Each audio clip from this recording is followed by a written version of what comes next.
Nah, ini kalau kita masuk ke setan keder atau hantu keder atau setan bingung, ini bisa baik bisa buruk. Ya, jadi dalam hal ini makhluknya ini juga bisa baik bisa buruk. Bentuk makhluknya itu lebih seperti dewasa tapi anak-anak. Jadi wujudnya kalau kita cerita tuyul itu kan kecil. Kalau ini besar bentuknya tapi wujudnya seperti anak-anak, mukanya, penampilannya seperti anak-anak tapi wujudnya besar. Kemudian tingginya kurang lebih 1,5 meter sampai 2 meter. Kepalanya biasanya itu botak. Jadi dia ini namanya setan bingung atau setan keder. Ini adalah hantu yang membuat orang kehilangan pikiran sehat. Jadi kalau kita berjalan biasa jalan 1 sampai ke 10 belok kiri sampai kiri, nanti belok kanan ketemu A ketemu B. Nah, itu dibuat berubah. Cara berpikir kita disuruhnya belok kiri dibikin namanya belok kanan. Kemudian berputar kembali ke arah semula. Orang zaman dulu banyak menggunakan hantu ini untuk jaga-jaga ternak, jaga-jaga rumah, jaga-jaga tempat-tempat yang mempunyai benda-benda berharga. Misalnya juga kayak kalau kembali ke sejarah zaman dulu ya, orang punya peternakan domba banyak, ada yang punya peternakan sapi, ada yang secara teknis rumahnya orang kaya, demang atau apa. Itu mereka taruh hantu ini untuk membuat siapapun yang masuk nggak bisa keluar. Jadi kalau udah klep ke dalam, punya niat buruk, punya niat nggak baik, gue mau nyolong sapinya satu, gue mau ambil satu barang antiknya, gue mau ini mau itu dan lain-lain, itu nggak bisa keluar. Ya cuma muter-muter di sana terus sampai ketemu pemiliknya. Biasanya si setan ini akan mengarahkan dia kepada sang pemilik esok harinya. Jadi kalau pemiliknya bangun jam 7 pagi atau jam 8 pagi, ya si setan ini benar-benar akan membuat dia berputar, berkeliling sampai jam 8 pagi.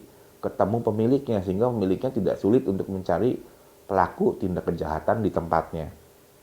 Atau juga misalnya pelaku ngambil domba, ngambil sapi, zaman dulu ya seperti itu sama. Sapinya dibawa, perasaan tuh kok di jalan udah berkilo-kilo, nyatanya kok baliknya ke situ lagi. Balik lagi ke situ lagi, ke situ lagi. Dibawa lagi sapinya, kok ketemunya orangnya itu lagi di jalan. Ketemu lagi orang yang sama, balik lagi kembali ke rumah itu lagi. Itu akan berulang-ulang. Sampai akhirnya si pemilik tahu. Oh itu ternyata sapi gue dibawa kabur sama orang. Ketemu baru dia sadar. Jadi ini disebut setan keder, setan bingung ya. Karena memang dibuat bingung, dibuat keder. Nah bentuknya seperti apa? Bentuk setan keder ini kembali jadi seperti anak-anak kecil, ada yang murni pelontos kepalanya, ada yang ada rambutnya beberapa helai, gak banyak. Kemudian bentuk kepalanya seperti alien. Jadi kalau tadi saya katakan bentuknya seperti bayi, seperti anak kecil, ini kepalanya ini agak geprak nih, lebar ke atas itu. Seperti alien, agak kepalanya agak sedikit besar di atasnya. Ada yang perempuan, ada yang laki-laki. Kesenangannya lari-lari, muter-muter. Jadi kenapa akhirnya ke orang tuh bolak-balik? Kenapa dia dibawa muter-muter? Tanpa dia sadari, lari-lari sebetulnya. Muter lagi, muter lagi. Muter lagi, muter lagi. Karena emang kesenangan hantu keder ini, hantu bingung ini, membuat targetnya bukan dibuat celaka, tapi dibuat bingung, dibuat muter-muter aja. Ada pula juga di tempat-tempat keramat. Ini biasanya setan keder atau hantu keder yang belum dipegang sama seseorang. Jadi zaman dulu tuh ada yang dipegang dengan tujuan untuk hal-hal menjaga-jaga wilayahnya dia, tapi ada pula yang memang masih di alam. Kalau masih di alam itu biasanya juga membuat banyak orang bingung tuh. Misalnya ada di makam keramat hantunya ini, atau ada di pohon A atau di pohon B, atau di lapangan A atau di lapangan B. Endingnya nanti akan ada orang yang berputar-putar di situ terus. Setiap lewat lapangan itu kembali ke situ lagi. Hampir 2 jam, 3 jam, 4 jam ya bolak-balik situ aja, bolak-balik, nggak akan pergi jauh. Karena kan benar-benar dibuat bingung, dibuat tidak punya pemikiran yang waras, sehingga kita ini seperti sudah jauh padahal belum kemana-mana.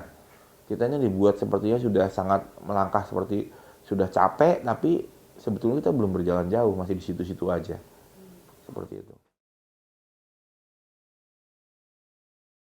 Jadi kalau saya ditanya berapa lama sih biasa setan keder ganggu, ya tergantung mereka karena mereka punya sifat sama seperti manusia. Ada yang suka iseng, ada yang nggak suka iseng. Berapa lama durasinya? Durasinya suka-suka dia. Kalau dia seneng 1 jam dilepasin, ya dilepasin. Setelah itu 1 jam dia bisa pulang. Tapi kadang-kadang ada yang bandel banget. Bener-bener dibikin seharian. Dari pagi sampai pagi lagi nggak kemana-mana tuh.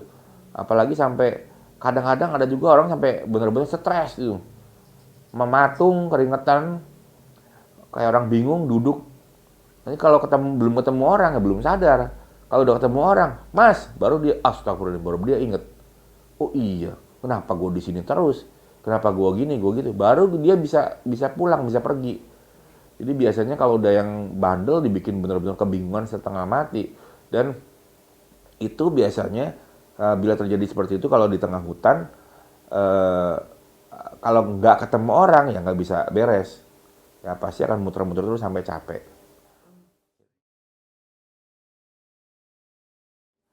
Kalau dalam peristiwa-peristiwa di media kan kadang-kadang pernah ada yang mobil tiba-tiba di tengah sawah.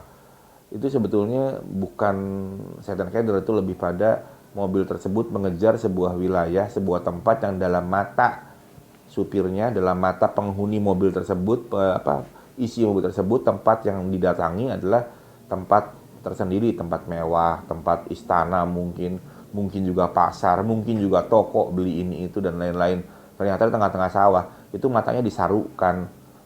Jadi harusnya mereka pergi ke kota, tapi dengan disarukan dia pergi ke tengah sawah sehingga matanya dibuat buta, dibuat tidak bisa melihat apapun apa yang dipandang, seperti hal yang diberikan gambaran oleh si setan tersebut. Oh gambarnya lagi ke arah pesta nih, masuk ke pesta. Karena kitanya mau ke pesta. Oh gambarannya mau nonton film nih, bener-bener seperti nonton film, padahal kita di tengah-tengah sawah. Makanya zaman dulu kalau kita manggil orang itu nggak boleh sembarangan. Kalau apalagi kalau udah pas maghrib, Udin ke rumah ya. Nah, hati-hati di jalan tuh. Biasanya akan ada Udin lain serupa Udin yang kan datang ke rumah kita, yang kan bertamu ke rumah kita. Nah, kalau misalnya di jalan kita ketemu Amit, gitu, si Amit datang. Nah, itu Amit yang lain, hati-hati. Zaman dulu selalu seperti itu. Jadi nggak bisa sembarangan menyebut nama orang atau seseorang berteriak di jalan.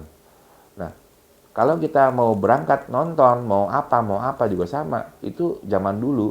Orang kalau mau berangkat ya ngomong aja pelan-pelan. Kita ke sana, udah. Dan dengan orang yang pasti adalah kawan kita. Jangan sampai seperti sekarang. Kalau sekarang kadang-kadang teriak-teriak janjian. Nanti jam 6 ya, kita janjian jam ke nonton. Kata yang kawannya dijawab, "Iya."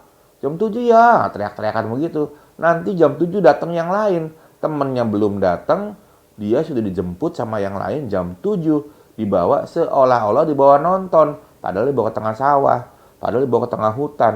Dalam pandangannya, oh iya nonton. Tiba-tiba keluarganya nanti hilang, oh anak saya kemana, nggak ada. Nah, tiba-tiba temannya datang, loh saya kan baru jemput, lah tadi yang pergi sama siapa? Kurang lebih seperti itu terjadinya. Ini hal-hal seperti ini kalau zaman dulu sering terjadi, kalau sekarang mungkin terjadinya hanya beberapa di daerah-daerah yang masih banyak hutan, daerah-daerah yang secara teknis udah bukan perkotaan, lebih ke daerah tradisional ya. Mungkin di pedalaman-pedalaman masih ada yang seperti itu. Paling penting begini, bahwa kita mempunyai Tuhan, itu intinya itu dulu. Kalau kita melihatnya seperti itu, tentu tegur dia, ajak dia untuk menyebut sesuatu yang berkaitan dengan keagamaan, dengan agamanya, sebutkan Tuhan ya, sehingga dia bisa terlindungi kembali, bisa kembali kepada jalan yang lebih lurus, otaknya kembali normal. Tetapi kalau kita masih otaknya sadar, kita dalam kondisi berputar-putar, kemudian otak kita masih sadar, masih ingat sesuatu, ya tentu kita berdoa, baca doa dengan keyakinan dan agama kita, kemudian baju yang kita pakai ini kita ambil, kita balik. Itu biasanya langsung netral, kita kan ke jalan, ke tempat kita pulang. Tapi kalau kita nggak ngebalik baju ya muter-muter lagi aja di situ, nggak kemana-mana. Sampai pagi, sampai celeng, sampai elek ya begitu-begitu aja.